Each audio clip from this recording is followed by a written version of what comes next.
নমস্কার, তোমরা সবাই কেমন আছো? আজ আমি তোমাদের কাছে চলে এলাম নিরামিষ পনিরের একটি রেসিপি নিয়ে। প্রথমে আমি পনিরগুলোকে ছোট ছোট করে কেটে নিলাম। পনিরটা আমি আলু ও ক্যাপসিকাম দিয়ে রান্না করব, তার জন্য আমি আলু ও ক্যাপসিকামগুলো কেটে নিলাম। এবার আলুগুলো সামান্য নুন দিয়ে সেদ্ধ করে নেব। পনিরের জন্য কিছু মশলা বেটে নেব। প্রথমে আদাটা বেটে নিচ্ছি, তারপর অল্প কাজু, পোস্ত, একটা টমেটো ও দুটো কাঁচা লঙ্কা একসাথে বেটে নেব। এবার আমি পনিরগুলোকে সামান্য লবণ, হলুদ ও সামান্য সাদা তেল দিয়ে মেখে নেব। পনিরটা রান্না করার জন্য আমি একটা দারচিনি, দুটো এলাচ ও লবঙ্গ একসাথে শিলনোড়ায় হালকা থেঁতো করে নিয়েছি। এবার একটা কড়াইতে সামান্য ঘি ও সাদা তেল দিয়ে আমি পনিরগুলো হালকা ভেজে নিলাম। তারপর সেদ্ধ করা আলুগুলো সামান্য হলুদ দিয়ে ভেজে নেব।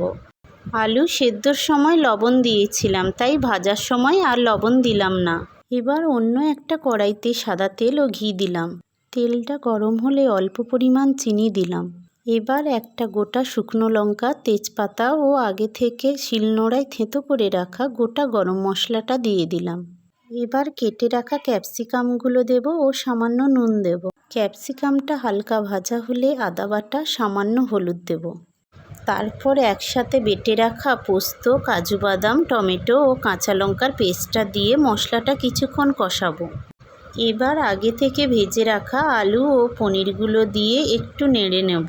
পনির ও আলু ভাজা কড়াইতে আমি জল গরম করে রেখেছিলাম, ওই গরম জলটা এবার দিয়ে দেবো। যেহেতু আমি পনিরে আগে থেকে নুন মেখে রেখেছিলাম এবং আলু সেদ্ধর সময়, ক্যাপসিকাম ভাজার সময় নুন দিয়েছিলাম, তাই এক্সট্রাভাবে আর নুন দিলাম না। সামান্য চিনি দেবো, কিছুক্ষণ ফুটতে দেবো।